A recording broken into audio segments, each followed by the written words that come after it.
প্রিয় দর্শক, আজ আমি আপনাদের দেখাবো বাংলাদেশের চলচ্চিত্রের সুনামধন্য অভিনেতা ও পরিচালক আমজাদ হোসেন এবং তার সম্পর্কে কিছু তথ্য। আপনি যদি আমজাদ হোসেনকে ভালোবাসেন এবং পছন্দ করেন বা তিনি যদি আপনার প্রিয় অভিনেতা ও পরিচালক হন, অনুগ্রহ করে চ্যানেলটি সাবস্ক্রাইব করুন এবং ভিডিওটি লাইক করুন এবং মন্তব্যটি লিখুন আপনি এই ভিডিওটি কোন দেশ থেকে দেখছেন।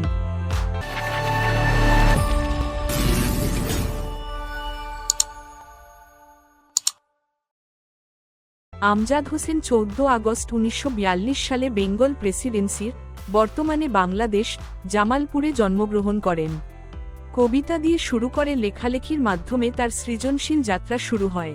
বিখ্যাত পত্রিকা দেশে তার প্রথম কবিতা প্রকাশিত হয়। আমজাদ হোসেন শিশুদের জন্য অসংখ্য গল্প, কবিতা ও উপন্যাসও লিখেছেন। তিনি বাংলাদেশের মুক্তিযুদ্ধ সম্পর্কিত রচনা লিখেছেন।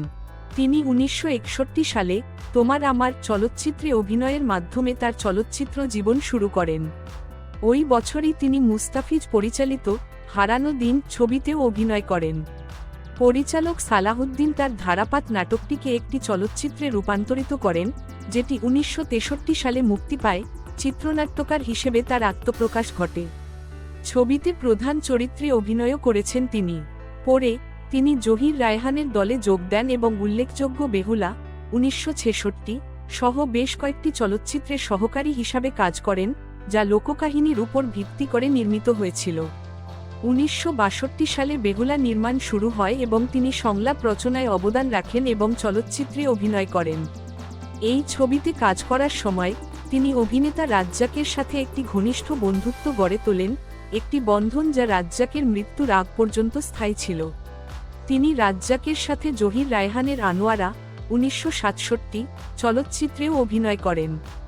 তিনি নুরুল হক বাচ্চুর সাথে সহ পরিচালিত আগুন নিয়ে খেলা 1967 চলচ্চিত্রের মাধ্যমে চলচ্চিত্র পরিচালক হিসেবে আত্মপ্রকাশ করেন। জুলেখা 1967 তার প্রথম একক পরিচালনা।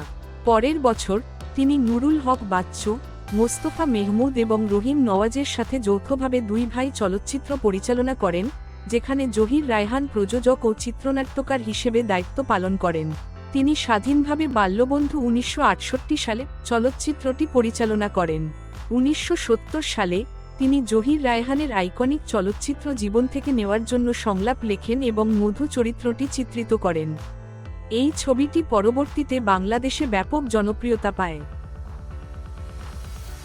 তিনি নয়ননী 1976, গোলাপী এখন ট্রেনি 1978 এবং সুন্দরী 1979 সহ বেশ কয়েকটি উল্লেখযোগ্য চলচ্চিত্র পরিচালনা করেন।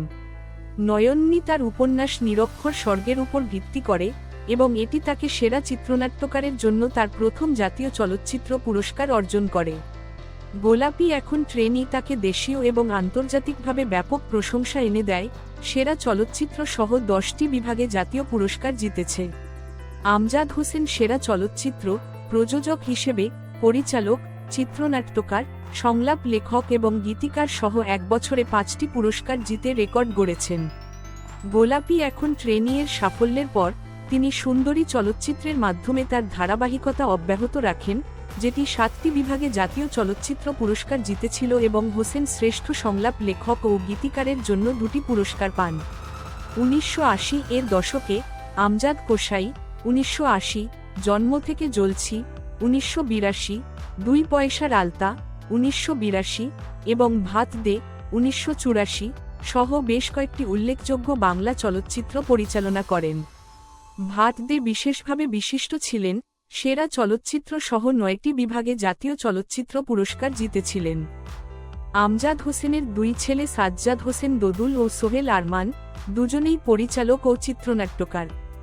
2018 সালের নভেম্বরে তিনি ইসকেমিক স্ট্রোকে আক্রান্ত হন এবং তাকে ঢাকার ইম্পালস হাসপাতালে ভর্তি করা হয়।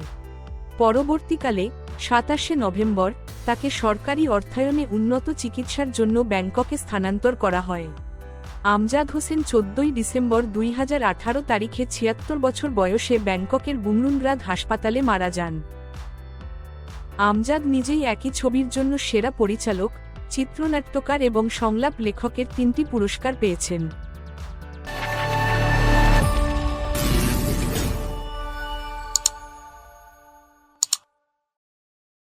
চলচ্চিত্র তোমার আমার 1961 সালে মুক্তি পায়। চলচ্চিত্র আগুন নিয়ে খেলা 1967 সালে মুক্তি পায়। চলচ্চিত্র জুলেখা 1967 সালে মুক্তি পায়। চলচ্চিত্র আনোয়ারা 1967 সালে মুক্তি পায়। চলচ্চিত্র বাল্যবন্ধু 1968 সালে মুক্তি পায়। চলচ্চিত্র পিতা পুত্র 1970 সালে মুক্তি পায়। চলচ্চিত্র জীবন থেকে নেয়া 1970 সালে মুক্তি পায়। চলচ্চিত্র আবার তোরা মানুষ হো 1973 সালে মুক্তি পায়। চলচ্চিত্র নয়ননী 1976 সালে মুক্তি পায়। চলচ্চিত্র গোলাপি এখন ট্রেন 1978 সালে মুক্তি পায়। চলচ্চিত্র সুন্দরী 1979 সালে মুক্তি পায়।